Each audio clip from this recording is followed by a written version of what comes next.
What's happening, guys? If you clicked on this video, yes, I want to show you exactly how I set up my Neko rig. First things first, grab the worm of your choice. Right here is the Magnum Finess, so it's a smaller profile, thicker worm, and I feel like this works really, really good. I'm going to be targeting brim beds in very, very shallow water, probably anywhere from a foot to 3 foot of water, and I felt like that has been very beneficial to me. If you guys checked out my Instagram several weeks ago, I've caught huge fish on the Neko rig, and it was the first time I fished it, and I was targeting brim beds in super shallow water, main lake points or ridges that came out really, really far that was shallow, main lake points, and some shallow flats. So that's exactly what we're going to target today. Hopefully we can catch some on the rig that I'm going to show you. But this is the worm of my choice, and it is going to be the watermelon candy. And the reason why I do that, it's got the greens in it, it's got the purple flake and green flake in it that somewhat mimics those brim, or as they call it up in the north or Pennsylvania, sunnies. So the first thing I do is I take my worm out of the package, and I have this O-ring tool. Now, if you don't have an O-ring tool, it's perfectly fine. You don't need it. Let me see, I got some pliers right here, and I can show you exactly how to do it.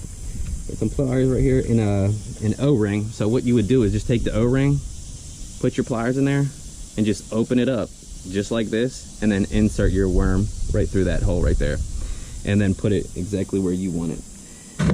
So I'm going to use the O-ring tool. Here's the O-ring tool. Now on this worm, it has like a little sack right here, this little worm sack. I like to go a couple ribs above that, so I'm going to put the worm in right above maybe 2 or 3 of those ribs. Pull it out again right there, and I'm going to set it about right here.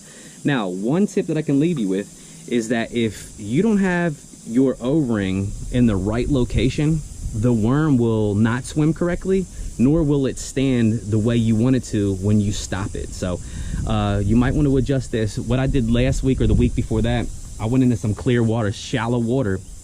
I threw the worm out, and I kind of worked it just a tad bit, and I had to make a couple of those adjustments. So if you feel like the worm's not swimming the way you want to, or you see it, just adjust either the O-ring, go down just a little bit or go up a little bit. So just adjust it. Now the second thing I do is I will take a lead weight, and as you can see, it kind of looks like a screw. Looks like a screw, but without the head on it. So what I do with this weight here, now I don't know how heavy this weight is, but you can pinch it off if you don't want it to sink super fast. So what I do is, this is key too, I try to keep the worm as straight as possible. I put the tip, it's got a point to it, and I push it down ever so slightly, and then I start to spin it. Now I'm not going to just keep on pushing it down. I'm going to adjust my hand, and I'm going to twist it down. I'm going to stop it, I'm going to adjust my hand and twist it down, because you want it to be straight down in the worm. Alright, now if you don't take the time to stop and adjust, and you keep on twisting it, the head of this worm may go a little crooked. And one thing that I see a lot of anglers do is they actually leave a small portion of this weight hanging out of the worm. Now I don't know if it's because they can't get it all the way in, or they just like it like that because when it sets down, it kind of like stands on it, almost like a top, I guess. I'm not really sure, but this is exactly how I rig it. Now the second thing, I'm sorry, that was the second thing. The third thing I do is select a hook. So let's see here. Now there's tons of hooks out there, I absolutely love the Neko Rig hook by Gamakatsu, and I think this is a 1/0. It's very small. The smaller the hook, the sharper it probably is going to be. So now some guys may rig the hook pointing down, and some guys may rig the hook pointing up. I like the hook up, and the reason why, let me show you first before I give you the reason why. So what I do is I take the hook and I go through the O-ring. Try not to go too much through the worm, because you may destroy the worm, and then on top of that, I'll give you another reason why I do that. So the reason why I have the hook up is because I feel like when you're working the worm and it's standing up like this, the fish is looking down at that worm. So when he's looking down at it and you twitch it, I feel like he's eating it this way. So then when it's in his mouth and you set the hook, it's hitting the top of his mouth. So if you have the hook pointing down and it eats it, it may be hitting somewhere on his lower part of the jaw. I'm not really sure. I haven't tried it that way, but I feel like this is the most successful way for me. So with the hook up. Now, the reason why I say you don't want to put it through the worm too much is that once you hook that fish,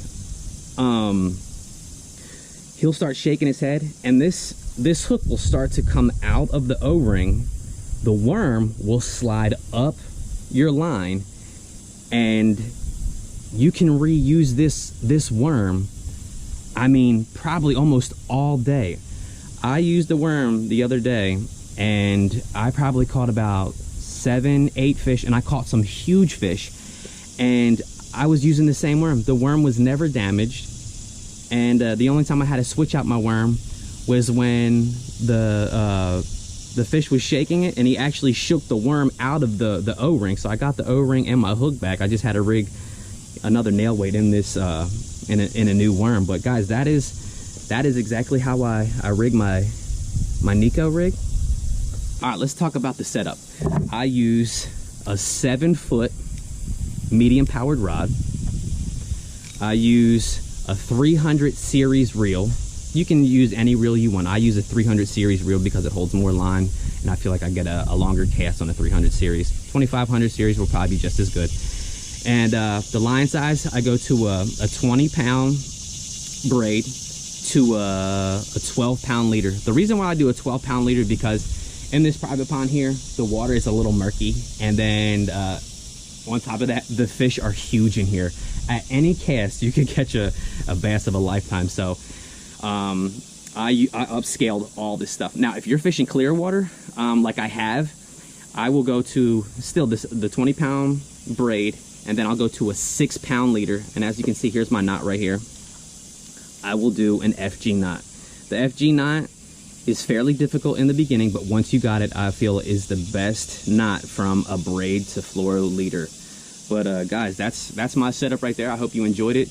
When everybody's leaving because it's too hot, stay on the water, try that Neko rig, and see what you can do.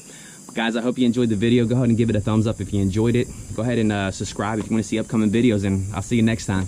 Peace.